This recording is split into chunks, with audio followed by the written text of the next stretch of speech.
Today we'll speak on the topic, the new life and Anapanasati meditation. How are they interrelated? What do they have to do with each other? Please don't go and get all excited about the words new life and think that it's something special or extraordinary. When we talk about the new life, we just mean that it's something different than this current life, which is full of problems. When we talk about new life, we mean something very, very ordinary, a life that is free of all these troublesome difficulties. This common life that we're living is full of all kinds of heavy problems in many different ways. For example, the physical aspect of life is full of some very heavy problems, namely birth, getting old, getting sick, and death. These can be very troublesome difficulties for us. And then the fact that all the things in this world never quite go the way we want them, and often end up completely opposite to how we would like them to be. This is troublesome for us. And then in society, having to live in a society that is full of so many difficulties, so many things that we could compare it to having to live in the midst of a loony bin with a bunch of crazy, insane people. All kinds of happiness and sadness coming to disturb the mind constantly. This is what life in this world is like, full of all kinds of problems. The first of these problems has a lot to do with the words we use. For example, the word happiness. This word happiness can mean all kinds of things to all kinds of people. And so we often don't know what it means. In terms of the old life, it has one kind of meaning. In terms of new life, happiness means something very much different. But we don't know this. We don't understand this. This word happiness is very ambiguous. And so this is the first thing for us to go into today. We need to understand the problem of happiness. As for the happiness in the old way of life, you're all quite familiar with this. The things that people are calling happiness, we know what these things are. But the happiness of new life is something much different. The happiness of new life is above, is beyond that common happiness of the old life. This happiness of the new life is so different that it's above both happiness and suffering. It has nothing to do with these common worldly kinds of happiness and suffering. This we need to understand, this tremendous difference between happiness of old life and happiness of new life. The common kind of happiness is opposed to suffering. In the old way, suffering and happiness are opposites. But that kind of happiness isn't true happiness. In the new life, happiness does not have either.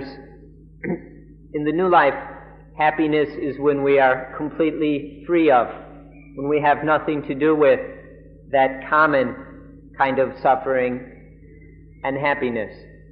This is the real meaning of happiness, the happiness that is above, beyond suffering, and the opposite of suffering, that common happiness, false happiness. If we can understand this, we will understand Buddhism. So we ask you to try and understand the happiness that is, or the thing which is beyond suffering and happiness. Even in the language of Buddhism, it can be difficult to talk about these things. We talk about the ordinary happiness. And then we say there's something beyond that. And so we talk about being above happiness. But then what are we going to call that? What do we call that? We have to go and call it happiness too. But it's a much different thing, but we don't have another word to talk about it. So we talk about the ordinary happiness, which is suffering, and then the happiness, the utmost, the supreme, the fullest, most perfect happiness, which is above happiness. This is what we have to understand. See, the problem is that even if we emphasize the highest happiness, the supreme happiness, the person listening still understands that and views that in terms of the common happiness. They give this supreme happiness the same kind of quality as common happiness. And so they don't understand what we're talking about when we say the supreme happiness that is above, beyond happiness. This is our problem that we have to work to try and solve. And a simple and clear way to discriminate between these two meanings or levels of happiness is that the first kind of happiness is a happiness which is the basis for attachment, for clinging, for all kinds of egoistic thinking. Whereas the happiness that is above happiness is no basis, has nothing to do with attachment and clinging and any of the egoistic thinking. So to understand this distinction will help us to discover and find the true happiness, which is free of attachment, beyond the common happiness.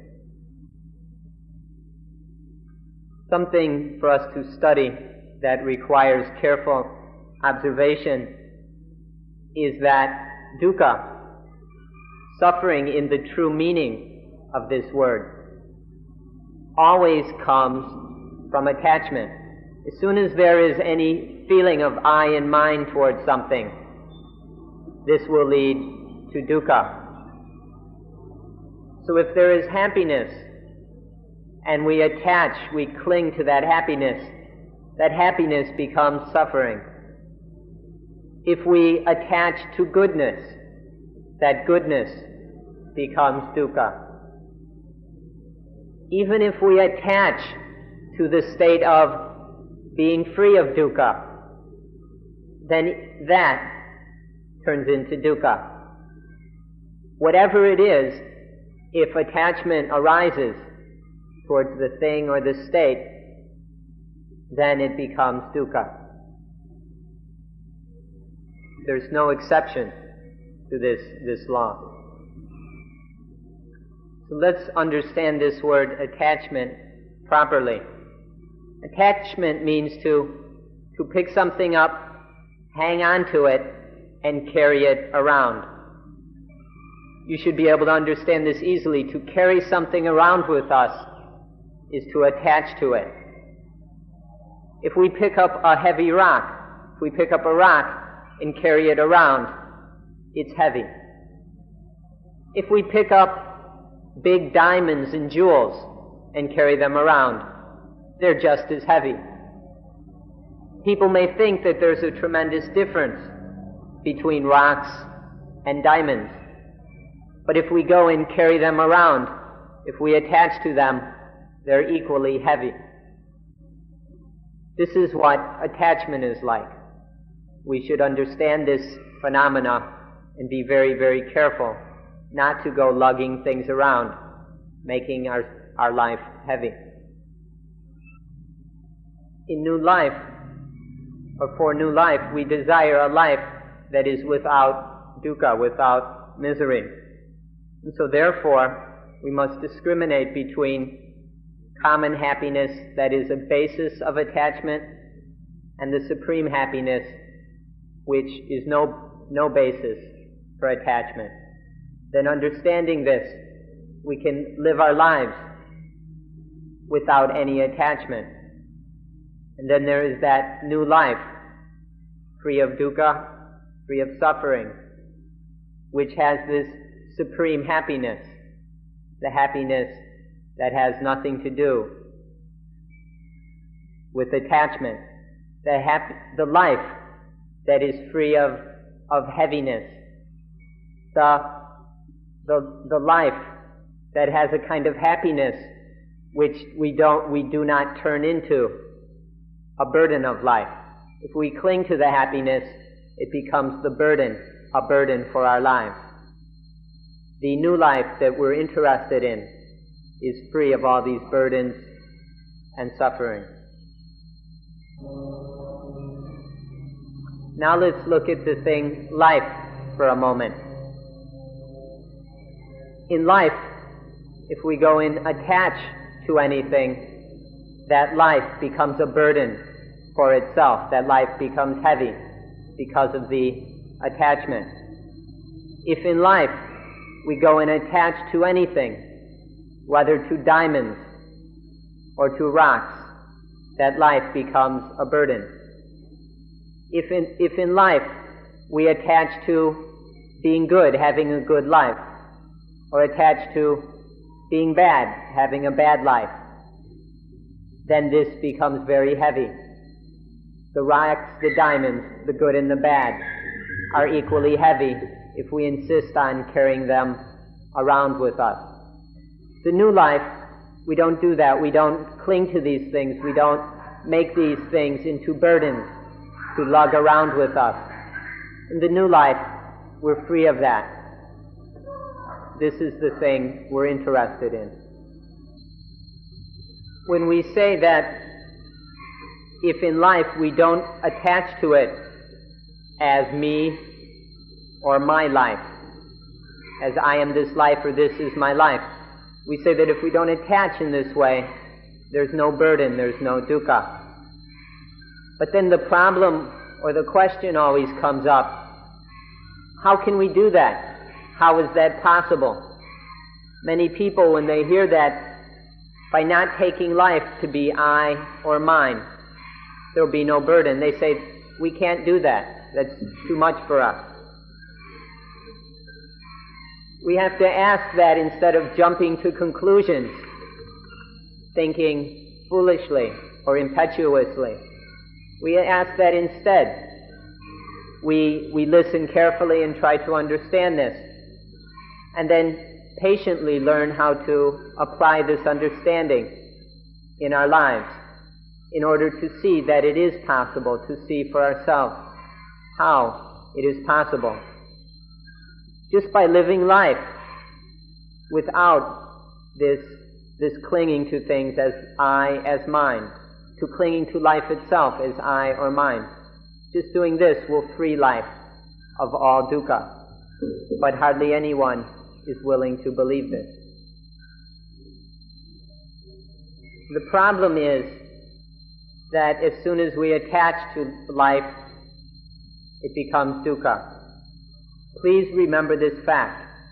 Please carefully note this fact that the moment attachment arises, there will be dukkha.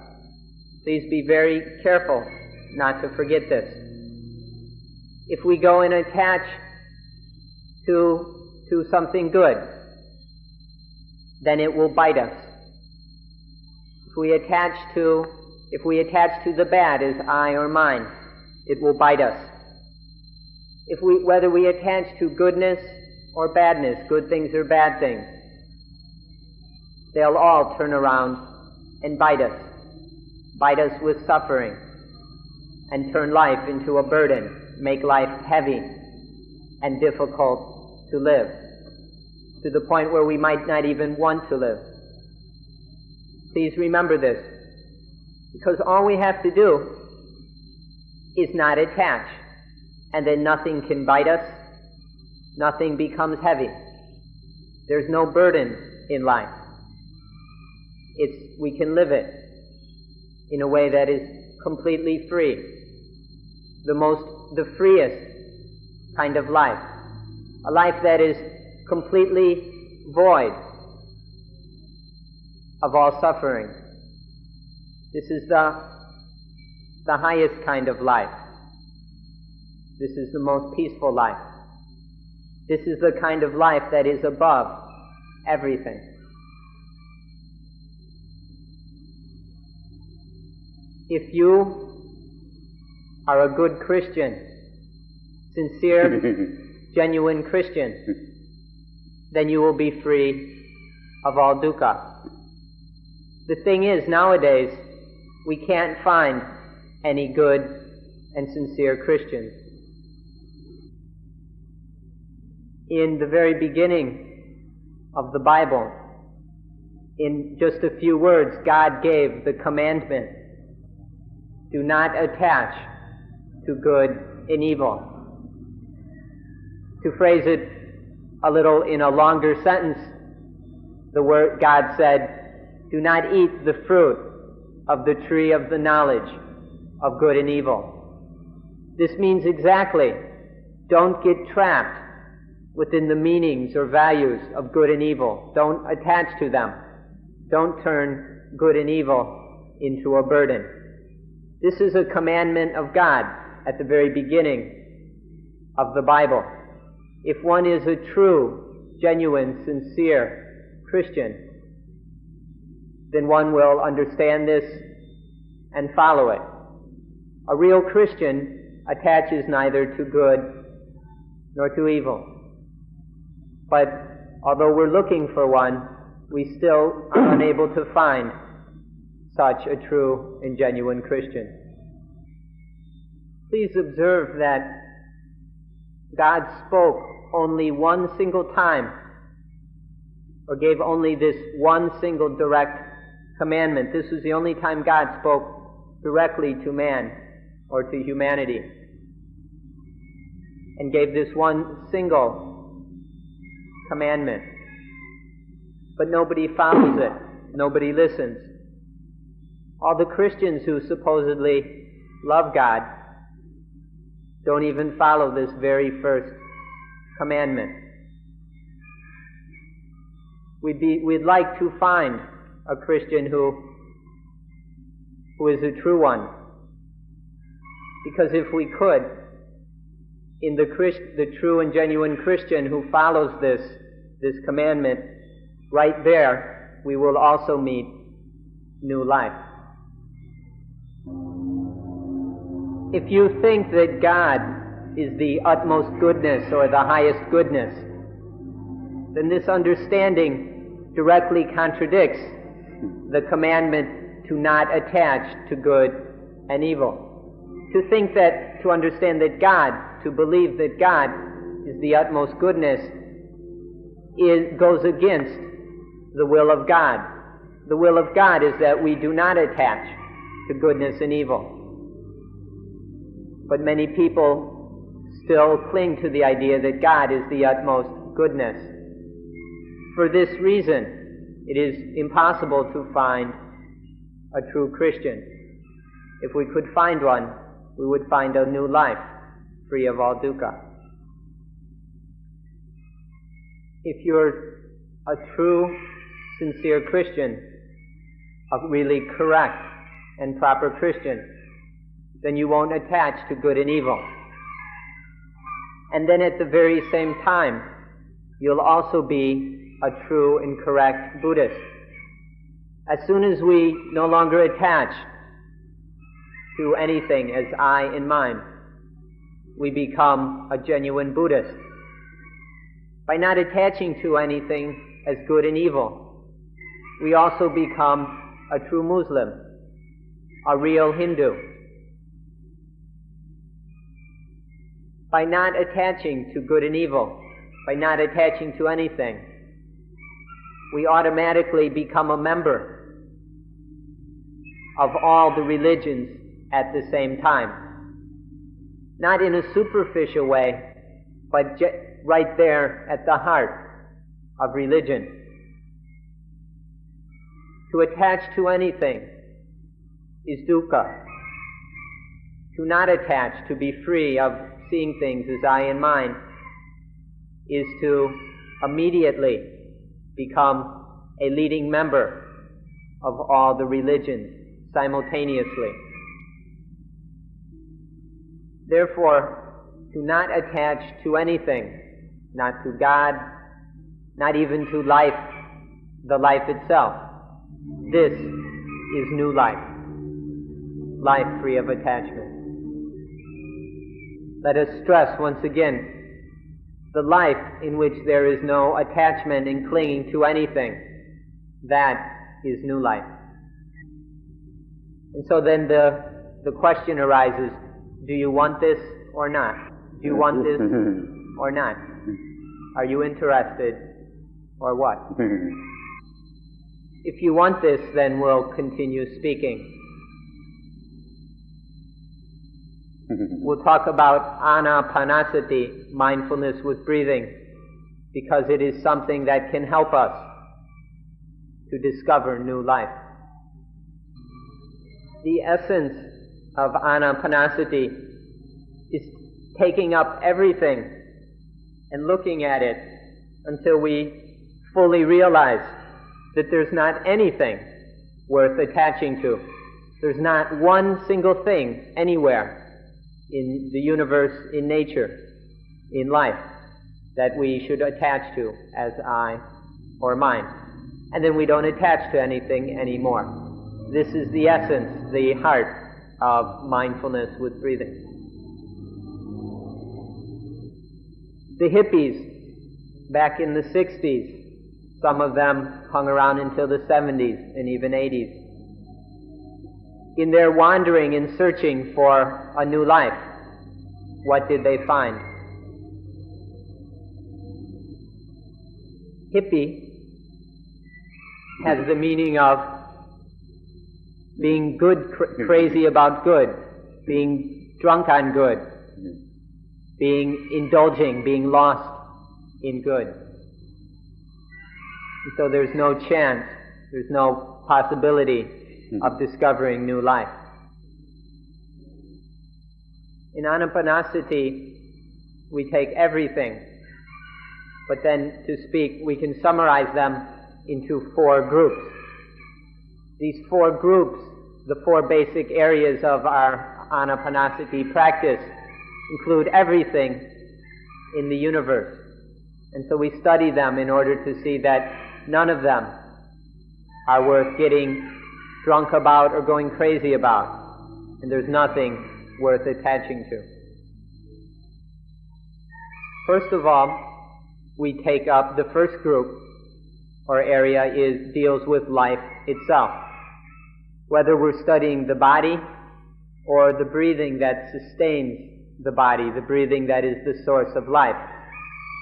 We study these, we get to know what their basic nature is.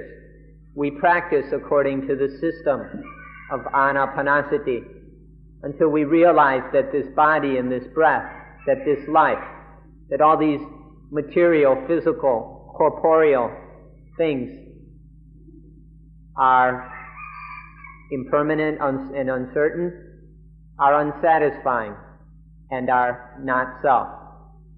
And in seeing this, we know that there's nothing to attach to. This is the first area that we practice with. The second group deals with the very important matter of the Vedana. The Vedana, this is a Pali word.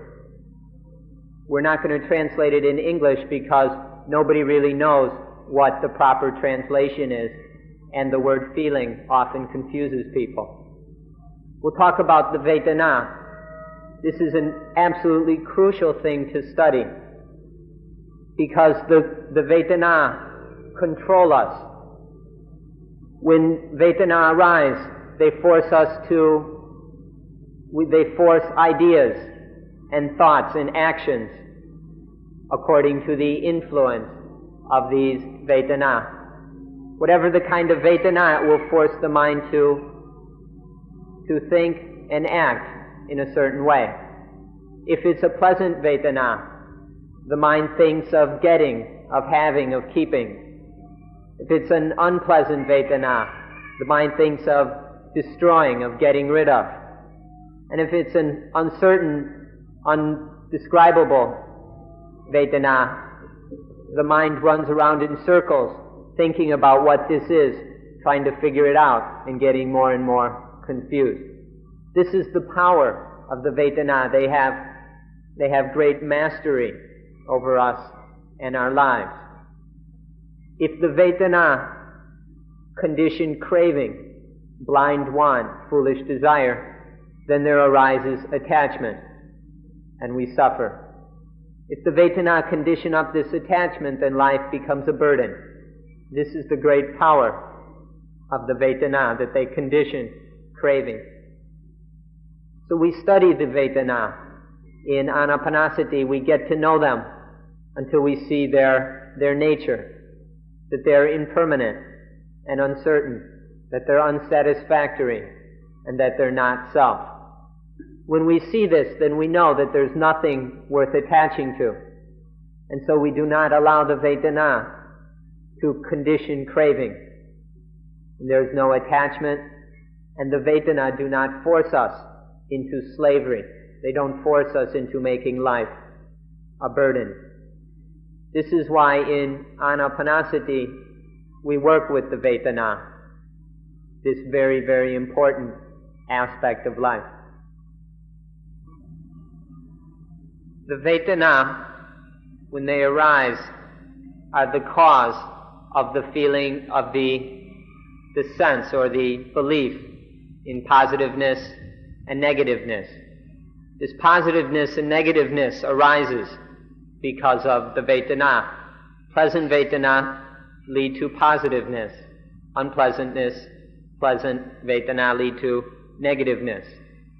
And then further there are all the other pairs like optimism and pessimism, liking and disliking. All these things are rooted, are conditioned in and by the Vedana. And so finally, eventually, Vedana always leads to attachment. In order to end attachment, we have to be free of the Vedana. Positiveness and negativeness lead to attachment.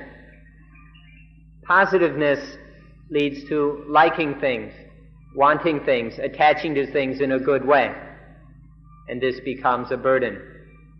Negativeness leads to disliking, hating, wanting to destroy things, to attachment in a bad way. Both this positive and negativeness leads to attachment, and both positive and negativeness lead to the Vedana.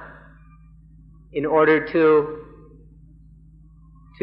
destroy this positiveness and negativeness which causes attachment, we must get out from under the power of the Vedana. We must learn how to not allow them to force us into positiveness and negativeness. The Sukha Vedana, the happy Vedana, enslave us. This is very easy to understand, how these pleasant feelings enslave us. But the painful Vedana, the Dukkha Vedana, enslave us equally, just as much. This is difficult to understand. When there is unpleasant Vedana, this unhappy Vedana, then we're trapped by the thing. We have to deal with it. We have to correct it. There's some problem we have to cope with and come to terms with it. And so it ties us up. It binds us. It can even make us cry. This is how the unpleasant feelings enslave us as well. Pleasant Vedana and unpleasant Vedana enslave us equally. Positive feelings and negative feelings trap us. They turn us into slaves. Not being enslaved by any of the Vedana, that is new life. And so this is how the second stage of Anapanasati helps us to the new life. The third stage has to do with the citta, the mind, the heart. In stage 3, we study and get to know the true nature of the mind, so that we're not foolish or stupid enough to cling to it as I or mine. We study the citta, we watch it, how it works, until we know its nature. And then we see that this citta, this mind or heart, is merely a natural element that is conditioned in a natural way. And that merely by foolish thinking, by ignorance, we take it to be I or mine. If we study the citta until we realize this knowledge, then we'll have new life just the same. When we know that the mind is not to be clung to as I or mine, then this is what the third stage of Anapanasati is about, and how it helps us to the new life. In Buddhism, we do not hold or believe that there's a permanent self or a permanent soul.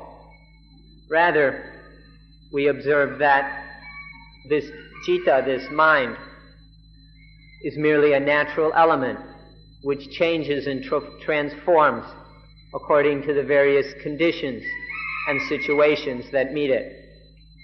There's no permanent self or soul involved in that. It's merely a natural arising process. When we see this, then we see there's no need to attach to this citta as I or mine, and then no problems are made or created out of this mind. When we understand this citta properly, then we are able, or the mind is able, to do everything and anything correctly. Whatever we need to do, the mind can do perfectly well. We're able to control the mind through practicing this third stage of Anapanasati. We can make it joyful, delighted, cheerful, refreshed, if we wish. Or we can make it stop and be still and quiet, if we need to. And most important, we learn how to make it let go of attachments, to release all attachments. When we train in this way, then we can say that we have power or influence over the mind. And having this power, this control of the mind, this is the new life. Now we come to the fourth stage, the fourth area of our Anapanasati practice, which has to do with all things, has to do with everything. The word in Pali is Dhamma. Dhamma means thing, or in this case, all things, everything without exception. In the fourth area, we come to know all things as they really are. In Pali, we have the words sankata and asankata. Sankata means a conditioned thing, a compounded thing. And asankata is the unconditioned, the uncompounded, the non-concocted. When we say knowing all things, this means to know both sankata and asankata. Or if we put it into your own language, into English, we can use the word phenomena. Phenomena means conditioned things, things which are created and which have an end, which arise and cease. These conditioned, concocted things are called singular phenomenon and plural phenomena. And then there's another thing which is the opposite of these concocted phenomena, and that we call the noumenon. Now, I don't know if you've ever heard this word or how you understand it, but our understanding of this word noumenon is that it is the unconditioned thing, that which has no beginning, no end, which is not concocted. To understand all things means to understand phenomena and the noumenon. The noumenon can only be singular. There's only one. To understand these is the fourth aspect of practicing Anapanasati. When we say all things, we really mean it. There's no exception to this all things. So in Anapanasati, we know that all things are neither I nor mine. There's nothing about them that we can take to be ourself or our soul, to be my or mine. When we understand all things, both conditioned things and the unconditioned thing in this way, then there's nothing that we can attach to. When we understand everything correctly, attachment is impossible. When attachment is impossible, then there's no attachment. There's no clinging to things. And this is the new life. When we see that everything is not worth attaching to, then there's no attachment to anything in nature, in the universe. We see that things are merely natural elements. They're just naturally arising elements, and they're neither I nor mine, you nor yours. And then we're free of all attachment, and this is new life through the power of Anapanasati. So let's look at all four of these together now. We see that life, the body, the breathing, is not self, is not soul. It's not I or mine. And then the feelings, these are not self, they're not soul. We can't take them to be I or mine. And then the citta, the mind-heart. Nowhere in there can we find self or soul. It's not self, it's not soul. There's no self or soul about it.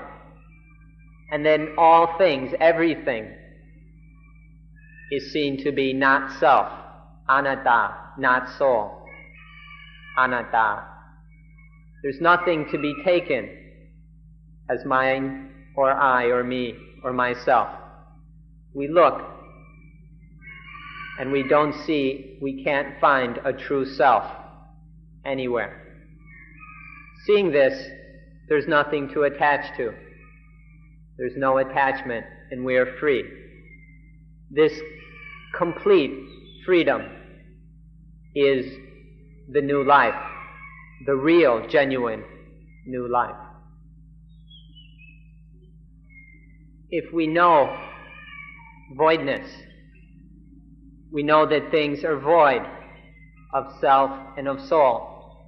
This is called sunyata. This is what Buddhism is about, realizing the voidness of things. Buddhism is a religion that teaches not self or not soul. In Pali, the single word anatta means not self, no soul.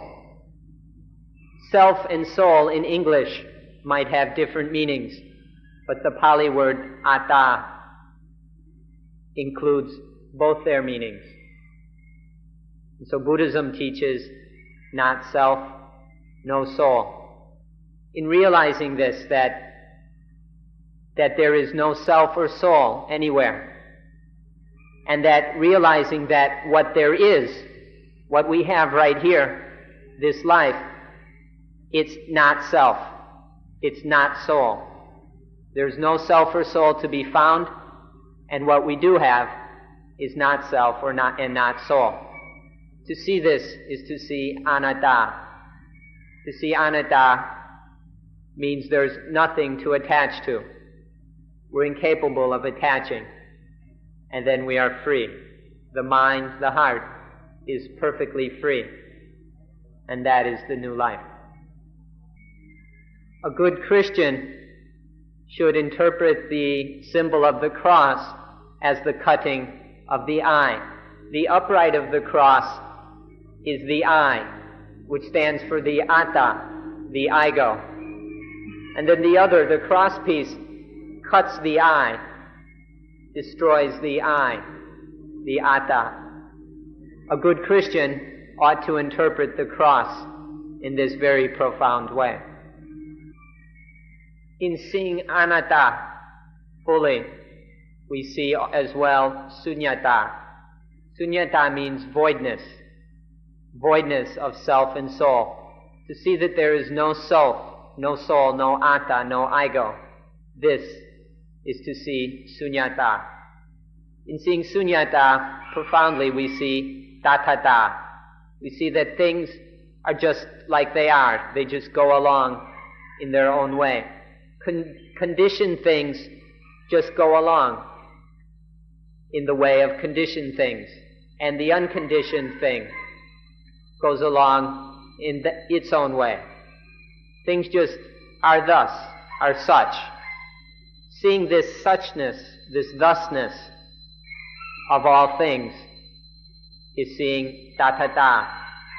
Seeing anatta, sunyata, tathata makes it impossible to attach to anything, and the mind is free. In seeing this tathata, thusness of things, then we'll come to the most important realization of all.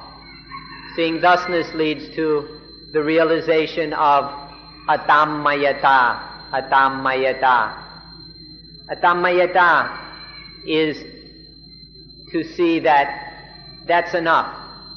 This is enough. Meaning that's enough of attachment. Don't want to have anything more to do with attachment.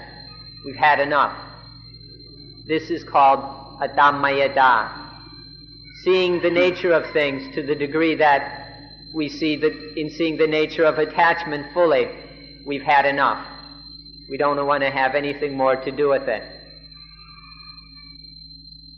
Seeing this is called atammayata, and then the mind can't help but be free. Atammayata, A-T-A-M-M-A-Y-A-T-A, atammayata means no more dependence. No more dependence on anything ever again. This word atammayata seems, when we look in the big fat Pali English dictionary of the official Pali Text Society in London, we looked in this dictionary of Mr. Rhys Davies and couldn't find this word, atammayata. But it's written in the Pali scriptures, and that dictionary is supposed to have every word within the scriptures. It seems that the people who put the dictionary together didn't understand this word. They didn't know how to explain it, and so they were afraid to put in their dictionary a word and then write definition unknown. And so they left it out. And so for many years nobody has paid any attention to this word because the scholars haven't been able to explain it. And then no one has been able to make use of this word. Well, now we're making use of it. Atammayata, enough, had enough. Not going to be dependent on attachment ever again, and be free. Please memorize this word, atammayata, atammayata. Some of you have been asking about Mahayana Buddhism. Well, if you'd like your own special mantra, please use this one, Atammayata, Atammayata. With this mantra, this most wonderful mantra in the world, you can drive away Satan, you can drive away Mara, you can drive away any devil or demon. If you want a prayer or whatever, a mantra, then we offer you Atammayata. It will take care of all your problems. Atammayata, Atammayata. No more dependence. Enough. Practicing Anapanasati fully to its end will lead to the realization of Atammayata, and then you'll have this most wonderful mantra to use whenever you need it. I think time's up, and we'll finish today's talk now.